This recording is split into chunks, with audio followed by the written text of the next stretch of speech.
So it's Black History Month, and today our guest is Dr. Rochelle Thompson. She's a clinical psychologist and CEO of the RM Thompson and Company, which she describes as a place that provides psychological safety. And she says her gift is in making complex psychological concepts accessible and actionable so that her clients achieve sustainable change. She's also a published author and speaker. She inspires over 15,000 people weekly through her blog and social media platforms, and she has some signature courses. On top of all of that, she is the president and founder of the Black Voice Project, a nonprofit where she advocates for people in her community in the Washington, D.C. area. She's a proud mother of 4 beautiful children. So please welcome Dr. Rochelle.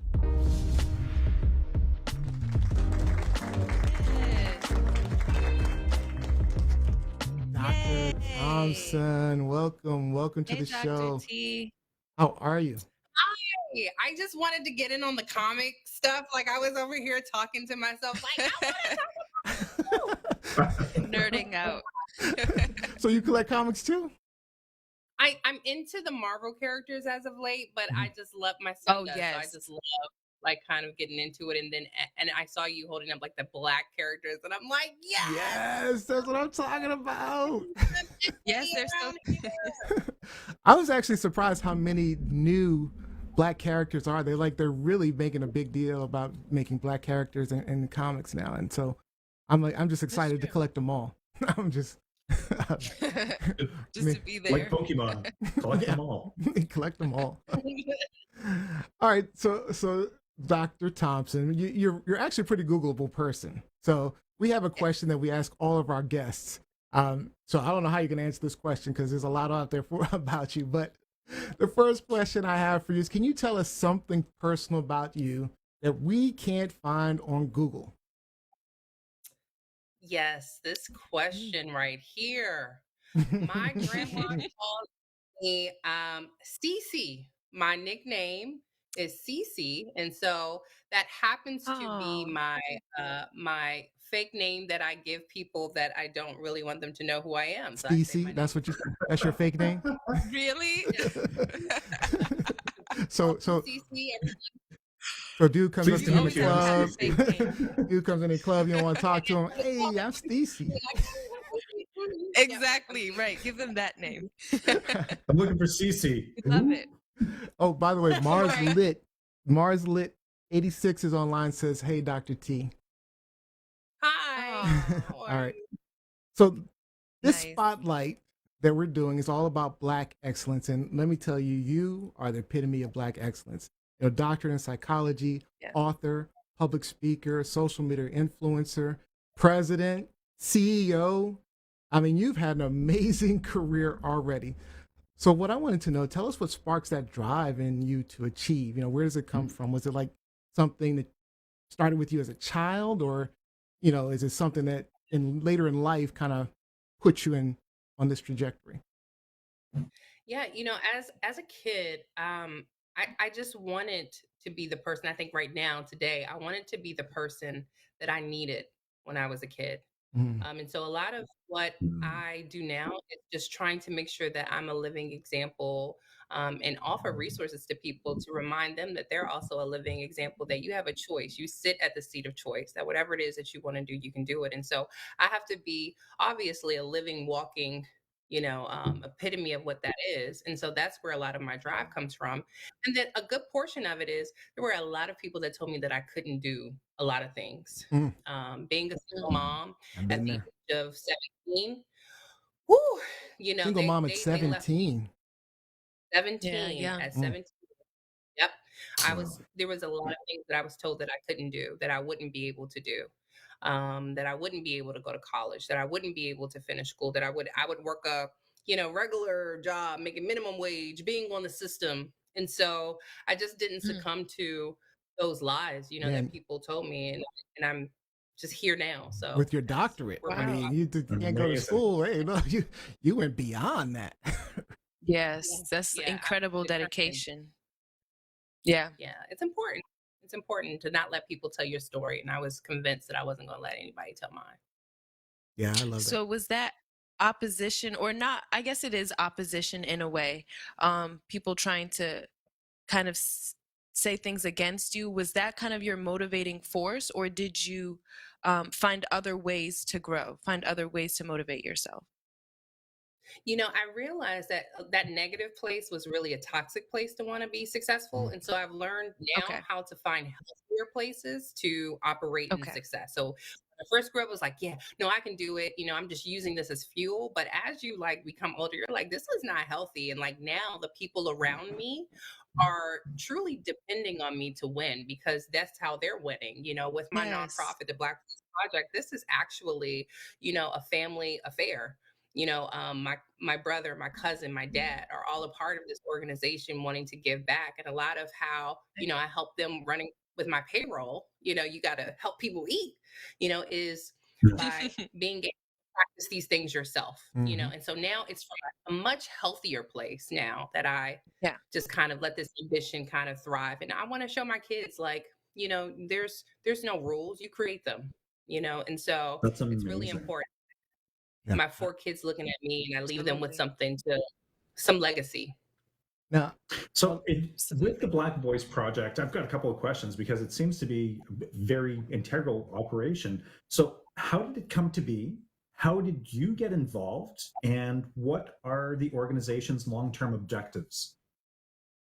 Yes, in my Biggie Smalls voice, it was all a dream, right? So I love it. Yes. it literally started out as like a dream, like, and it's super weird. I can't even explain it to you. It was like I need to do this myself. Like I want my own nonprofit. Like I did a lot of work in the community, and I would do a lot of different things, helping other nonprofits or helping other services, right? And so I'm like, Yeah. no, I can actually do this and actually pinpoint initiatives that are genuine to like my community. And so one of the initiatives that we have right now is the re-entering citizens program. So this is for individuals, kids, young adults, juveniles, if you will, and adults who go through the prison system, right? And then they come out and then they're trying to find a place to, work and get back land on their feet. Mhm. The reason why this was so important to me was because we oftentimes see on piece of paper or the news clippings, right? We see those little 5-minute blogs, right, of what somebody's story is, but we never get to see the behind the scenes that led them up Who to they this are. point. And so a lot Mhm. of the That's work true. is about prevention, right? So some of this is prevention and getting into it. And we hear the same stories. If we go back to 1980s, African Americans, the BIPOC community, the same stories. Jobs was one, housing was another, Yes. How's food insecurity. It's constant, and so now we're still in the same, almost very similar, the same space that we were in back then, Mhm. right? And so we have all of these resources. And so I just wanted to be a part of the change. And that's where the Black Voice Project came from. Like, I'm tired of hearing the same story. So 2021, 2022, 2023, this is our year. And so a lot yes. of my long-term goals for the organization is number one, making sure that the youth in the Washington, D.C. metro area have a place where they feel safe to talk about some of their challenges and issues, but also it's a combined effort with all of the programs that we offer in Washington, D.C. to make sure that we're sustainable in keeping our kids off of the streets and having to succumb to that lifestyle, right? And so right now, I would say roughly 32% of youth are generally getting arrested for larceny and theft. We know that there is a heightened, now more than ever, mental health issue because of aggression with Yes. youth who had to stay. COVID, a lot of that had to do with COVID, right? But in general, when you see people who are living in areas that have not been paid attention to for such a long time, you see them increasingly get more aggressive or increasingly succumb to violence. That's just their choice, right? That they have that's their only Yes. choice, if you Yeah. will, because we're not Yes. exposed to those same opportunities. And so a lot about the Black Voice Project is about exposure, showing you that you can have different choices and providing you with the resources to do so. I love that. So I online we Very love have that. Mars Lit 86 says dope Dr. T. Von J is on YouTube saying Black excellence. Wow. Um, Thank you. and then Serenity Santos says, hey DJ. Okay. Hey, Aw. Deej. Or Deej, I guess. All right. Deej. All right. So, I mean, you brought up the Controversy. youth. You brought up the youth, and TLS Truth Out Shenanigans is all about social commentary, and you're from the Washington area also. So, I want to get your thoughts on a big story in the Washington area, right? The murder of Karan Blake. We talked about this a few weeks back on our podcast, back when it first happened. But since you're so directly involved in the community, I'd like to know your thoughts. One, on the allegations that Karan was stealing cars, and of course the growing number of black youths in the area involved in those type of thefts and carjackings. And then what do you think is behind that? And then I had a second part to the question, but I'll ask you after that. Again, I think, parenting is really important. It's really Mm, important. And so, not to blame, this isn't to blame anyone directly, but y- we have got to be mindful that it is very stressful and very difficult as a single parent to raise children. From mm, what I understand about the parent of Quran was that he was essentially, involved of a single parent household, if you will, from what mm. I've seen in the interviews. 13-year-old. And I can imagine the struggle of balance of time and energy that the mom was trying to find with, raising her family. And I don't want to speak too much on her personal life, but Right. I can speak to say that it's very difficult personally. I know what it's like to be 17, 18 with a kid, a little boy, and trying to balance with work, Mhm. trying to pay the bills, trying to put food on the table. And you don't really get a whole lot of, and trying to deal with your own mental health, right? And healing and whatever it is that Yeah. you had to go through. Yeah. So I think having a community, like a support system, is so important. Yeah. So that's one Yes. avenue I think, that we have to really pay attention to, making sure that we have enough resources for parents, And is that especially something if that's there's really missing in the black community, you'd say, especially in DC area? yeah. I'm sorry, I saw a comment on there. I believe Yeah. mental health is woven in anything, so I'm super biased with mental health. Anything that I say is always going to kind of come down to what that looks like, right? Really And so makes I sense. think that when we do not tackle the mental health part of The everything that we root. do, whether it's work, yeah, the root of the issue, essentially we're just putting a band-aid on the problem, right? We're not really dealing with the Yeah. symptom because it all starts with our minds, and so I think, I don't know why he was out there. Yeah, I know he 13 didn't year deserve to old stealing cars. I mean, he was. I mean, there's video of him trying to steal cars. So even though it's alleged, that's what he was doing, and it still feels like it's a problem, particularly in our area, of youths being targeted as a means to these car rings and stuff like that. Um, yeah, and I that's guess you're right. every Single parents. everything that we hear. Mental health is important, but everything we hear about our kids though now, like on most places, is Mhm. really that they're thugs, they're terrorists. I know. This is the message that the media is putting out there about our youth. We don't highlight enough or expose enough of what our kids are doing, some of the positive things, and we don't really talk too much. The media primarily doesn't talk too much about some of the positive programs that are happening, and actually hosting or talking about some of the outreach that a lot of organizations besides myself are doing, so that way we can That's actually true. get kids connect. So when we hear these things, I can imagine being 14, 15, 16, 17 and such, and every time I turn on my TV or the radio or social media, I'm being labeled as a thug, I'm being labeled Mhm. as, like a lost generation, I'm being labeled as, we just are Yeah. misguided youth. I can't imagine what that does for a mindset of someone that's under 20, who hasn't fully developed all of their cognitive, executive functioning skills yet. And Right. that's I'm the just going thing. to be a part of the problem now. I'm just I, going to be it. So if I don't hear it in my house, and then I hear negative things on social media and the outlet, then of course I'm going to succumb to doing things that I'm not supposed to do, because that's what people say I am anyway. and the justice system wants to treat Hmm. these Right. children as adults. I mean, Yeah. they don't have the cognitive abilities to make some of these decisions, and they're following examples. So do you think Yeah. that the guy Jason Lewis is the one who was arrested finally for Ron's death shooting? Do you think his Mhm. arrest was justified? Listen, murder is murder. Mhm. There's no way to really twist Mm. that, right?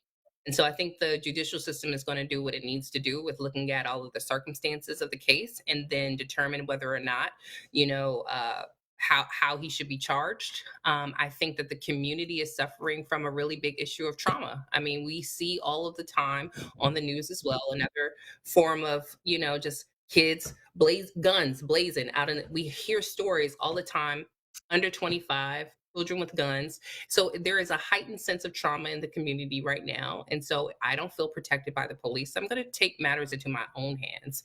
And so, again, I think the judicial system has to play out, but murder is murder. And somebody has to be, there's consequences for your actions every day of the week, you know? So it's unfortunate. It's a really sad situation, but I'd love to see how this is going to play out. Me too. Yeah, I'm in agreement with you. I think that I think he finally should have been charged because this is like vigilante justice. I mean, he's a 13-year-old kid. I mean, there's reports that he was just yelling, "I'm just a kid," as he was dying. You know, Wow. which is really sad. What? So Jacqueline Robinson online says, "I'm so glad you mentioned parenting because it seems to be the missing component that no one wants to talk about. When I saw this young man's mom during her press conference, it infuriated me. No 13-year-old should be declared the man of the household." I saw that too, and I commented and asked Fox 5. They couldn't chop that thing up any better. Like, we didn't want to do any B-rolls and just like voiceovers. I was really like alarmed that they couldn't like that role the way that they did. Yeah. But parenting it's always been a sensitive topic. You know, whenever you're out and about, right, you see some kid doing something crazy, you would not dare tell like the parent like how to raise their child, right? So I myself even get a little bit worked up sometimes when somebody says, "Oh, your kid's shoes is on the wrong feet." And I'm like, "Mind your business," right? So that's like almost like And I always said that's a typical black mom response. I ain't gonna lie. That might be every mom response, but I don't know. I've seen the black mom. See, my black mom used to respond like that. So. Sure, right? But we have to like that. We have to find a place of love. You know, in the world right now, we're missing like love. Like tough love is a thing, you know, and so Yes. Love it. it's translated better in the South. You know, in the South, it's more common that everybody looks out for each other, and that you know you see someone's kid acting up, and it's like, "Oh, I'm gonna tell your mama," and no, Miss Johnson, don't tell my mama. You know, things happen cultures, right? But up north, primarily, you know, it's more or less, you know, we kind of get offended as a parent, especially, you know, in the African American community. Don't tell me how to raise my kid, like, because that automatically makes me feel inferior. It makes me feel like I'm already doing the best that I can. Number one, as a single parent. So then, by you reminding me that my kid's shoes is untied or they're on the wrong feet, it makes me feel a little insecure, and it makes me feel like I'm not doing something that I'm supposed to do. So then I'm going to be on the defense, and my only defense is to tell you to stay out my way and mind your business. And I think we just have to do a better job of just understanding where people's intentions are coming from, and how that lands, you know, in the community. So we got to do a little bit better. Since we're still on the topic of youth, you know, one of the things I was able to Google about you was your childhood. So can you tell, if it's okay with you, tell a little bit about your childhood? Because you didn't have it easy by any stretch of the imagination. No, I didn't actually. So I'm blessed that I have a grandmother that, you know, really came to my aid, you know, when I needed her. Because I didn't get a chance to live with my mom. I didn't get a chance to live with my dad. And it wasn't until I roughly came about 15 or 16 that I really had a relationship with my mom. And that hurt, you know, as a kid. And so I had to grow up being like the funny kid, or I'm always overcompensating. You know, a lot of the times growing up, I read the dictionary. So I tried to be the smartest person in the class, right? Because maybe that might make my mom want to come to a graduation ceremony, or maybe that might, you know, I was second place in like a national spelling bee at one point. Maybe that would make her come out to an event like she said that she was going to, right? Or my dad, right?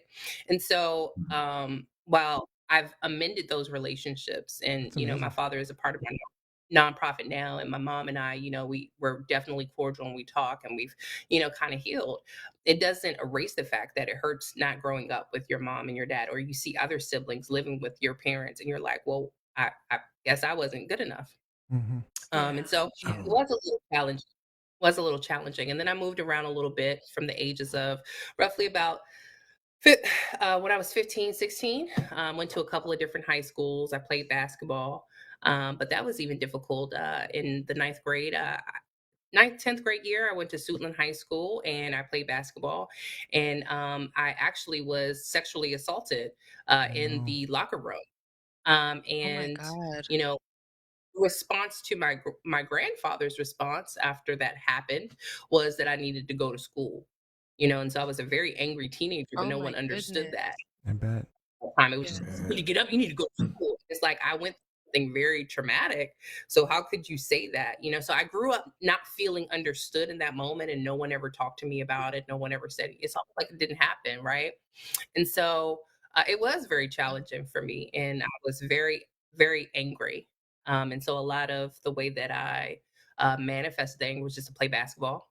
Mm, A little Right. snappy, from time to time as I a bet. teenager, but and no one could understand it. It was just like, oh, she's being rebellious or she's being disrespectful. And it Right. was like, I'm just lashing out because no one ever had a conversation to tell me that these things are not supposed to happen. And no one ever made me really feel safe growing up. So Wow. All you've done. yeah. You had to work on those emotions on your own at that time, and you didn't know how to process that. So that's why you came across aggressive or Mm. snappy. And And is that what Rebel. drove you to now, psychology? Doctor, No, the military drove me to psychology. You were in the The military. oh yes, I was. wow, I'm sorry, that wasn't Google. I could have said that. Sorry, I- Cece. it probably was Google, but I didn't catch it. Yes, I was in the United States She military. said CC. They told me that that was what I was going to do. And then by the time I had been taking classes and everything anyway, and so I had no intention of doing psychology, none whatsoever. By the way, Mhm. none. I had imagined that I was going to just be rich. I don't know how I was going to get there, but I imagined I was going to play basketball and I was like going to get rich and all this, and it was just like a dream. But psychology was not intentional. Not until maybe I got into my master's program, and I was like, oh, okay. And the military is like, oh, you're pretty decent at this, And so I was like, oh, okay. I'm sure the military needs some good psychologists. They did. They did. Ooh, yeah. Yeah. Yes. Yes. Quick comment online. We're running That's out of time. Von J says, "You're so amazing. Made it out of the effing hood. Praise God and lead the people." And Mars Lit says, "Gifted 100%." Oh, y'all are gonna make me So I have to ask, at oh, what point did your anger pivot? What was the pivot point for you where that turned to compassion and love? Because you radiate it, and I know that this comes from your past experiences. Like you've honed yourself into something that you were not brought up in. So I think that's just an amazing transformation. And I'm just curious, what was that pivot point for you? Actually, my grandmother, who raised me primarily, she exhibited every everything that like love looks like, Oh, that's compassion. awesome. She oh, like I couldn't really understand it, until I got a little older. I started to appreciate a little bit more. And I always say, I want to be like her. Like I want to be like that. Like she seems so happy to be like compassionate and like caring and loving. Like and she's yeah, fulfilled that, right? Mhm. Like it's so unconditional. And I'm like, man, I aspire to be that way. And then when I would go to school, you walk into school and you see these kids, like your peers, and like they're going into, the same places you're going into. I remember going into 616 Morton Street. Okay. This is in Washington, D.C. It's the projects, so to speak.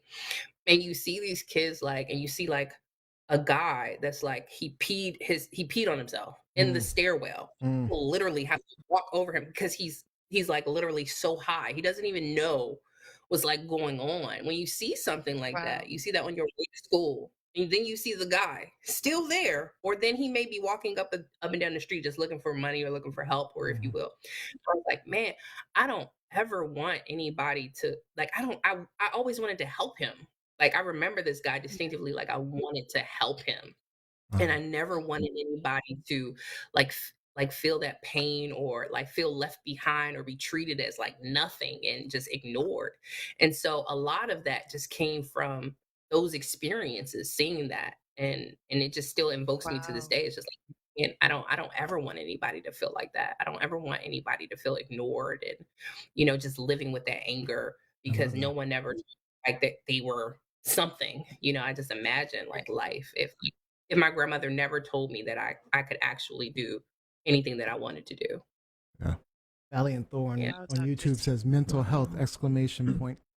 All right. Yes. So what are some So some inspiring. final words? We're out of time, unfortunately, but what do you want to tell the little Black girls out there that maybe were once like you, struggling to find their place in this world, or those mothers that had huge dreams uh, and find themselves still wanting and trying to achieve those goals? What are some final thoughts that you might have?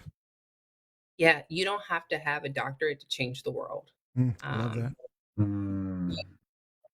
don't be compelled by titles.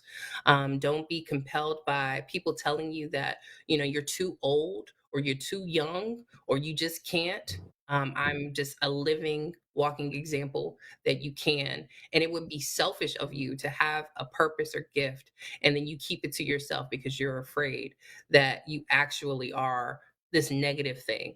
Like, you're ready. It's your time. So whoever that little girl is, or whoever that mom is, or whoever that person is, it's your time right now. It's something that's been like pushing you to the limit that you've been constantly circling around wanting to do, and you just constantly talked yourself out of it. And I just wanted to speak to that person today and say, go ahead and do it, just like Nike. Yes.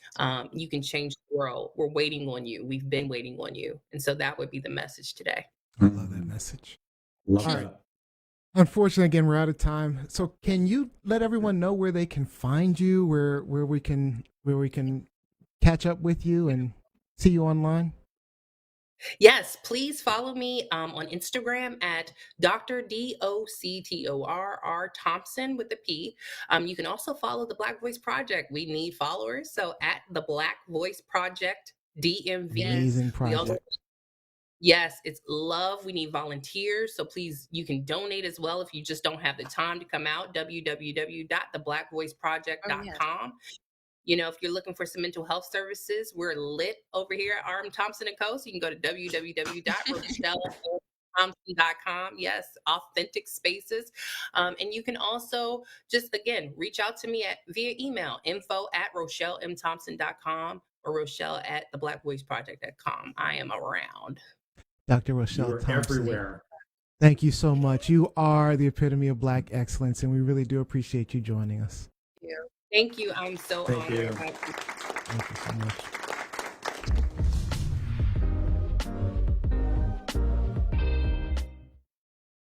Wow, what an amazing guest she Wow. was, huh? Inspiring. Very, very inspiring. Yeah, I gotta admit, I am inspired I had myself. another question I wanted to ask her, but my internet or something is lagging a little bit, so Going slow. I didn't get the chance. What was your I'll have question? to hit her up.